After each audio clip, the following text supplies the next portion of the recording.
ચાલો વિદ્યાર્થી મિત્રો, સરસ મજાની સિરીઝની અંદર આજે આપણે 20મા પગથિયામાં પહોંચી ગયા છીએ અને તેની અંદર આજે રોજિંદા જીવનમાં વપરાતા વાક્યોનો ત્રીજો ભાગ જોવા જઈ રહ્યા છીએ. આ ત્રીજા ભાગની અંદર આજે આપણે ઘણા બધા એવા વાક્ય લેવાના છે કે જે આપણે દૈનિક જીવનની અંદર ઉપયોગ કરીએ છીએ. તો જો આજે જે ચર્ચા કરવાની છે તે દરેક વાક્યને એક પછી એક આપણે જોઈએ, જાણીએ અને માણીએ. ચાલો થઈ જાઓ તૈયાર અને આપણે એક પછી એક વાક્ય છે તેની ચર્ચા કરીએ. પહેલું જ વાક્ય જુઓ જોઈએ, તમે શું વિચારો છો?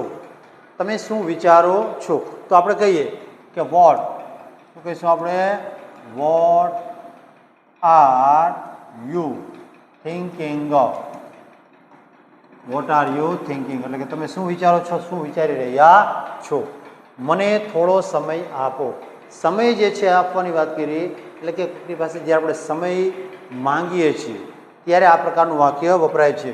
તો શું કીધું આપણે કે ગીવ મી સમ ટાઈમ.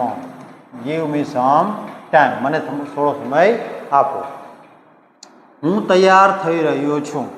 તો અહીંયા જુઓ જોઈએ, જ્યારે આપણે કોઈકને કહેતા હોઈએ કે ભાઈ હું અત્યારે મારી ક્રિયા જે છે તે ચાલુ છે તૈયાર થવાની, આપણે કહીએ કે બેન હોય તો કે મેકઅપ કરી રહ્યા છીએ, શણગાર સજી રહ્યા છીએ, તો એ પ્રકારનું વાક્ય જ્યારે હોય ત્યારે આ વાક્ય વપરાય છે કે હું તૈયાર થઈ રહ્યો છું.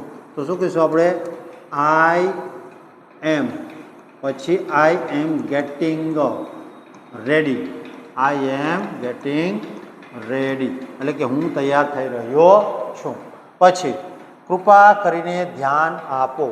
તો અહીંયા જ્યારે આપણે કોઈકને સૂચના આપીએ છીએ કે ભાઈ કૃપા કરીને, મહેરબાની કરીને ધ્યાન આપો, તો આપણે શું કહીશું અહીંયા? પ્લીઝ. Please pay attention.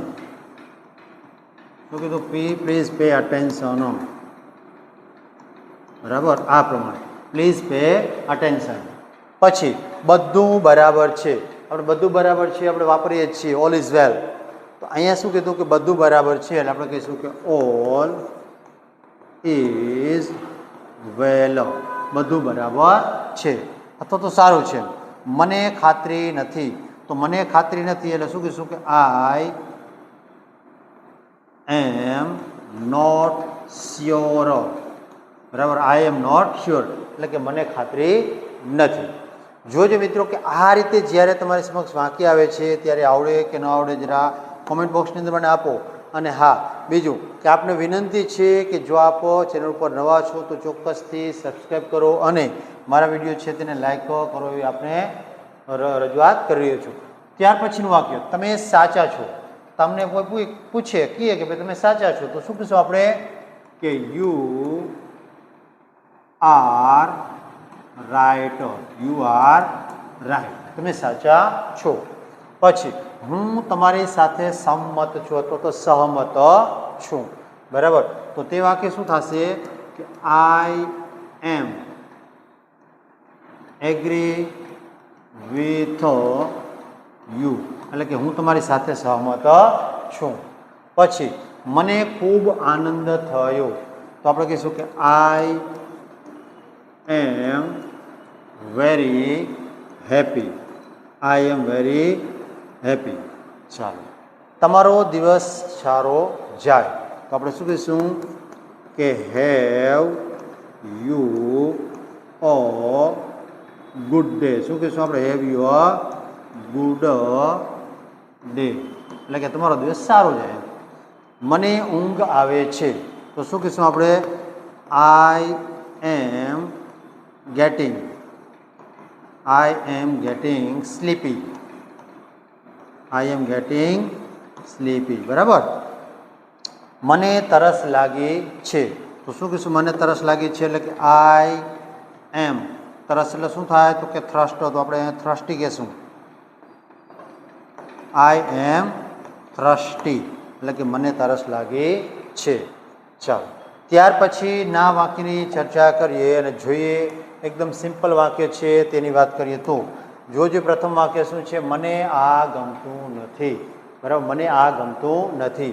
તો આપણે શું કહીશું કે આઈ ડોન્ટ લાઈક ધીસ. મને આ ગમતું નથી. પછીનું વાક્ય, મને આ ગમે છે. ઉપર આપણે કીધું નથી ગમતું અને હવે કીધું કે ગમે છે. તો શું કહીશું આપણે? આઈ લાઈક ધીસ, એટલે કે આ ગમે છે. પછીનું વાક્ય કાંઈ વાંધો નથી, તો આપણે શું કહીશું? નો પ્રોબ્લેમ. નો પ્રોબ્લેમ, બરાબર. મારી સાથે આવો, તો અહીંયા એનું શું થાય કે કમ વિથ મી, એટલે કે મારી સાથે આવો. બહાર જાઓ, તો અહીંયા આપણે શું કહીએ કે ગો આઉટ. ગો આઉટ એટલે કે બહાર જાઓ, બરાબર. પછી હું હમણાં આવું છું, આઈ am coming. I am coming નાવ, એટલે કે હું હમણાં અથવા તો અત્યારે આવું છું. જો જે મિત્રો આ પ્રકારના વાક્ય જ્યારે આપણે સમક્ષ આવે અને આપણે જો બોલવાના થાય તો કેટલા સરસ રીતે અને સારી રીતે બોલી શકીએ. બીજી બાબત કે એક વખત કે બધા જ વાક્ય છે તેને જુઓ અને બોલવાની પ્રેક્ટિસ કરતા રહો, જેથી કરીને અંગ્રેજીની અંદર આ વાક્ય જે છે તમે સારી રીતે કરી શકો. ચાલો, આપને કોઈ પણ પ્રકારનો પ્રશ્ન થાય તો ચોક્કસથી મને કોમેન્ટ બોક્સની અંદર કોમેન્ટ આપવાની છે. મારી ચેનલને સબસ્ક્રાઈબ કરવાની છે અને વિડીયો ગમે તો ચોક્કસથી લાઈક કરવાનો છે અને તમારા મિત્રો સાથે શેર કરી દેશો.